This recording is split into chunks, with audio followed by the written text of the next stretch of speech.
everybody, and welcome to today's video. We are going to talk about Savannah cats in this video, and it's going to be a few different things. Kind of some tips if you're having some behavioral problems, but wrapped into that will also be kind of like what I wish I knew before getting a Savannah cat, slash things to consider, because they really are not a pet for everybody. They can be a little tricky, and I think if you don't really know what you're getting yourself into, it can just be not a very good experience for anybody. The Savannah cat or you, just all around not a great thing. So hopefully in this video you either, ultimately make the decision maybe that you're not going to get a Savannah cat because it's just not going to work for you, or if you do have a Savannah cat, maybe just some tips that could help if you are having a little bit of trouble, because they can be a little bit much at times. Just a couple of things that I wanted to get off, right at the start of the video. One, I know that breeding animals and this type of thing is not for everybody. I am kind of assuming that if you clicked on this video, that means you maybe are aware of what a Savannah cat is and are okay with the breeding aspect of it, but I did just want to say that I know that is a tricky topic, and honestly, I don't know where I stand on it. I think that it's a little bit more complicated than we make it out to be. I will say that I would never ever condone or suggest getting a pet for somebody as a gift if you haven't discussed it. My Savannah cat was a gift to me for my birthday from my husband. It was something that we had talked a lot about. I really wanted a cat and he didn't really want a cat, and so a Savannah cat was kind of the in-between for us, because they are a little bit more like dogs. But like I said, that was something that we talked a lot about. He did not just go out and get me one. I would not ever recommend doing that. But he did do that, and he shared with me that it was partially to take that decision making off of me, because he knew that it was something that I don't really have a clear stand one way or another. Like I said, I think it's pretty tricky, but I wanted to just get that out of the way right at the beginning of the video. Like I said, I'm probably assuming that you are okay with it if you clicked on this video, if you're considering getting a Savannah cat, but I also did want to talk just quickly about what a Savannah cat is. Again, you probably know if you clicked on this video, but just in case, really quickly, it is considered a hybrid animal. So you take an African serval, which is a wild animal, and you breed it with a domesticated house cat, and then you get the Savannah cat. I will say at this point, I don't really think that anybody is breeding totally domesticated house cats that have no Savannah cat in them with servals. At this point, it's like all Savannah cats being bred with each other or with other servals, if that makes sense. Like, breeding with the domesticated house cat happened back in the 70s, I think it was, or 60s, whenever the Savannah cat came to be. But at this point, there are, enough Savannah cats in the world where they kind of just breed with each other, or like I said, will breed. I've seen a lot of taking a generation of a Savannah cat, like an F2, for example, and then breeding that with a serval again to then get a higher percentage F1. And what I'm talking about when I talk about these generations are the same kind of principle that applies to any offspring, but basically when you have the two parents, you then have the F1. So when we talk about Savannah cats, the serval being one parent, and then whatever the Savannah cat is, even if it were an F5 Savannah and you bred it with a serval, its offspring would then be an F1. So the F1s have the most wild genetics in them, and then it kind of goes down from there. I've seen as far as F7, that would be the furthest removed from the serval, and at that point it doesn't really have hardly any wild genetics in it. It's kind of far removed, and then the Savannah cats just fall generally somewhere in between that, the F1 and the F7. I have an F4, so he's about 18 to 20% African serval. So Savannah cats have a lot of energy, and that means that what will be required of you is a lot of patience and a lot of attention.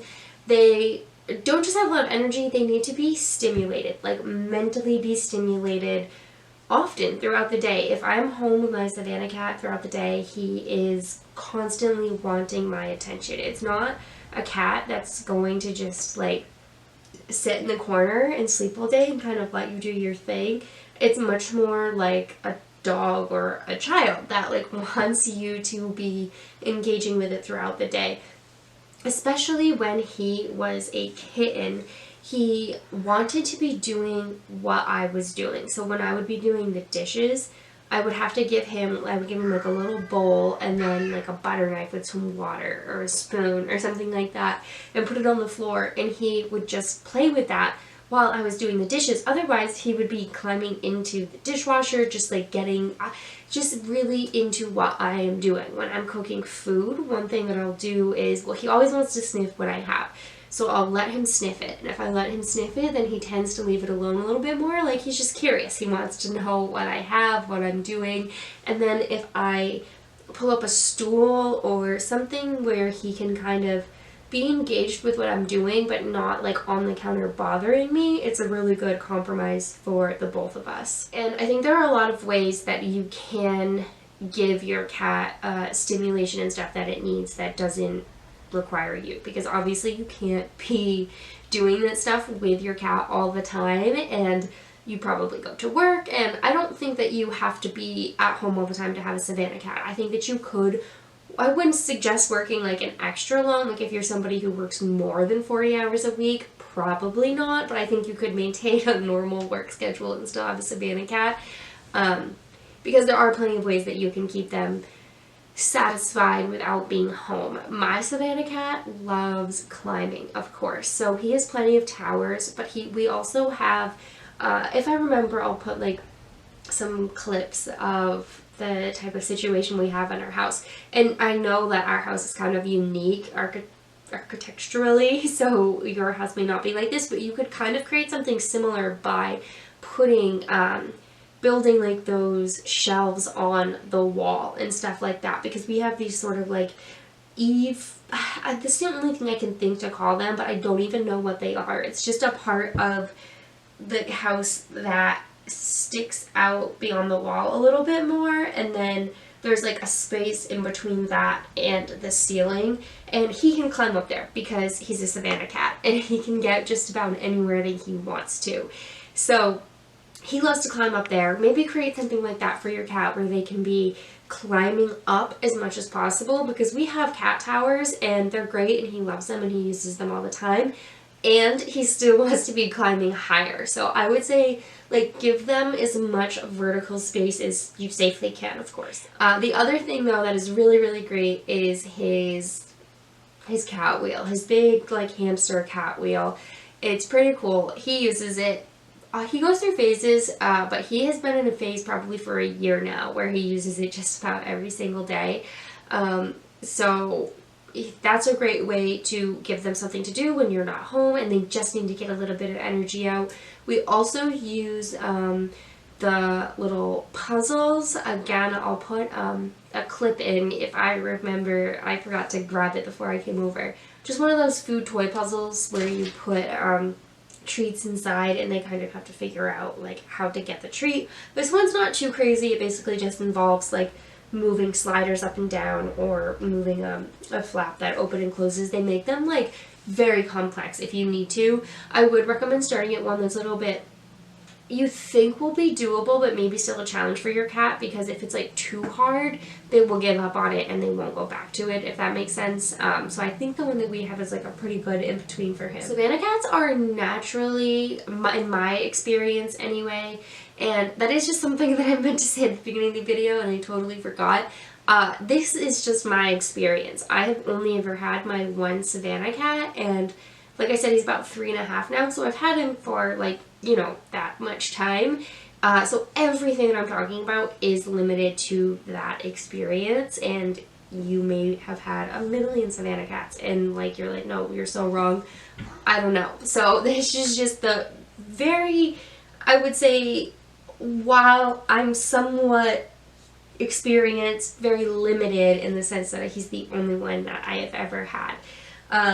But we'll get back to it. I did just want to say that because, as I was saying, he is very naturally sweet and loving. Like, he just wants to be loved. He is such a little, like, he's so sweet and sensitive on the inside, and then sometimes he just has this hard exterior, and it really just comes down to when he's a little bit frustrated. So it does require a little bit of patience, and I think that so much of their frustration comes from when they haven't had all of that stimulation that they require.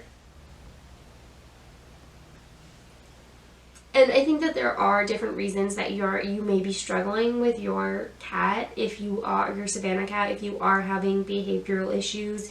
Unfortunately, I think it could come down to the breeder, and it could be a little bit more difficult for you because some really go for the way that they look and less about how, like, what their temperament is. So I think that can be a little bit tricky sometimes. There's just so many factors, but in my experience anyway, like I said, it's just when he hasn't had enough attention and he's just not really sure how to ask for it. Like, he wants to play with me and he doesn't know how to ask. And I did just read this one pretty interesting thing about single kitten syndrome, about when you get a kitten by itself when they are younger and they don't have another cat to really wrestle with and learn those boundaries with, that they especially become aggressive during playtime. And I will say that is when he is his, I don't even want to use the word aggressive, but that's when he's his the most unwanted behavior from him, as far as maybe like nipping at you goes and stuff like that. So it could just be that he needed another kitten to play with when he was younger. But that doesn't mean that we can't talk about some tips to kind of deal with that unwanted behavior, because there are definitely some things that we can do. So I have found that when Atlas starts to become a little bit more aggressive, there are a few ways that are, have helped me deal with it the best. And I would say it's always better to be proactive. And there are a couple of ways that I think you can do this. One is to make sure you have a pretty set routine. It doesn't have to be like the exact same time all the time. Like, make sure it works for you too. But a routine in the sense that you have playtime with them worked into your schedule. So Atlas is very routine in the sense that, like, he wakes up, he gets a quick little snack, and then he wants to play, and then he wants to have another snack, and then he wants to nap, and then he wants to wake up, snack, play, snack, nap. Like, his snacks bookend everything, but there's always some playing in there. And if I am ready for that, like if he wakes up from a nap, he has his snack, and I know that he's ready to play, I will be ready to play with him, because if I'm not, he's going to come and get me to play with him, and I may not like how he asks me to play. So I will just like be ready for it. I can't always do that, of course, and you probably won't be able to either, but if you can find a way to make it work with your routine, then it'll just be better for the both of you. The other way that I think you can be proactive is to recognize some of the body language cues before they reach the point of aggression. And so for Atlas, I can tell when he's starting to get like frustrated or mad just based on his body language, and I often take that as a sign to change what we're doing. But often that means disengage and like just separate, because maybe he is getting overwhelmed or overstimulated and he just needs a second to stop. And kind of like let his body and his hormones and just his physiological state calm back down. And that is, again, looks like a couple different things for us. Sometimes it's as simple as me just walking away from him. But sometimes if he's a little bit more worked up and I walk away and he kind of follows me and I'm like, I don't really like how you're following me, I will put him into a timeout. Or if he has reached that point of being a little too aggressive and he will not stop, I'll put him in timeout. And I think that is the best way to just allow him to come back down, from that elevated state that he was in.